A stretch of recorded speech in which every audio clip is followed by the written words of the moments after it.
ഇപ്പോൾ ഈ ഒരു വീഡിയോയിൽ നമ്മൾ നോക്കാൻ പോകുന്നത് നിങ്ങളുടെ ആപ്പിൾ ഐഫോൺസിൽ എങ്ങനെ വൈഫൈ കോളിംഗ് എനേബിൾ ചെയ്യാം എന്നുള്ളതിനെ കുറിച്ചിട്ടാണ്. ഇപ്പോൾ റേഞ്ച് ഒക്കെ കുറവുണ്ടെങ്കിൽ വൈഫൈയുടെ സഹായത്തോടെ കോൾ നമുക്ക് കണക്ട് ചെയ്യാൻ കഴിയുന്നതായിരിക്കും. എന്തായാലും അതിന് വേണ്ടിയിട്ട് സെറ്റിംഗ്സ് ഓപ്പൺ ചെയ്യുക. സെറ്റിംഗ്സ് ഓപ്പൺ ചെയ്യുകയാണെന്നുണ്ടെങ്കിൽ മൊബൈൽ സർവീസ് എന്നുള്ള ഓപ്ഷൻ കാണാൻ പറ്റും. അതിൽ ക്ലിക്ക് ചെയ്യുക. അതിൽ ക്ലിക്ക് ചെയ്യുകയാണെന്നുണ്ടെങ്കിൽ നിങ്ങളുടെ സിം ഏതൊക്കെയാണ് എന്നുള്ളത് ഇവിടെ കാണിക്കുന്നതായിരിക്കും. ഇപ്പം എൻ്റെ ഫോണിൽ ആകെ ഒരു സിമ്മേ ഉള്ളൂ, അതുകൊണ്ടാണ് ഇങ്ങനെ കാണിക്കുന്നത്. ഇപ്പോൾ 2 സിം ഉണ്ടെങ്കിൽ നിങ്ങൾ ഒരു സിം സെലക്ട് ചെയ്യേണ്ടി വരും. സെലക്ട് ചെയ്ത് കഴിഞ്ഞാൽ ഈ ഓപ്ഷൻസ് ഒക്കെ നിങ്ങൾക്ക് കാണാൻ പറ്റുന്നതായിരിക്കും. ഇപ്പം എൻ്റെ ഈ ഒരു ജിയോ സിമ്മിൽ വൈഫൈ കോളിംഗ് എനേബിൾ ചെയ്യണം എന്നുണ്ടെങ്കിൽ വൈഫൈ കോളിംഗ് എന്നുള്ള ഓപ്ഷൻ ഇവിടെ കാണാൻ പറ്റും. ഇപ്പം ഇത് ഓൺ ആയിട്ടാണ് കിടക്കുന്നത്. അപ്പം വൈഫൈ കോളിംഗ് എനേബിൾ ആയിട്ടുണ്ട്. ഇനി ഇത് ഓഫ് ചെയ്യണമെന്നുണ്ടെങ്കിൽ ജസ്റ്റ് ഓഫ് ആക്കി കൊടുത്താൽ മതി.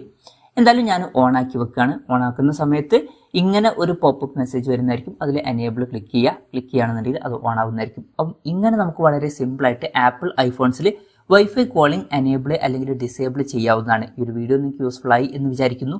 എന്തായാലും ഈ ഒരു വീഡിയോ പറ്റിയിട്ടുള്ള നിങ്ങളുടെ ജെന്യുവൻ ആയിട്ടുള്ള അഭിപ്രായം ജസ്റ്റ് ഒന്ന് കമൻറ്റ് ചെയ്യുക. അതുപോലെ തന്നെ ഇതുപോലുള്ള വീഡിയോസ് ഇനിയും കാണാൻ താല്പര്യമുണ്ടെന്നുണ്ടെങ്കിൽ ഈ ചാനൽ സബ്സ്ക്രൈബ് ചെയ്യാവുന്നതാണ്.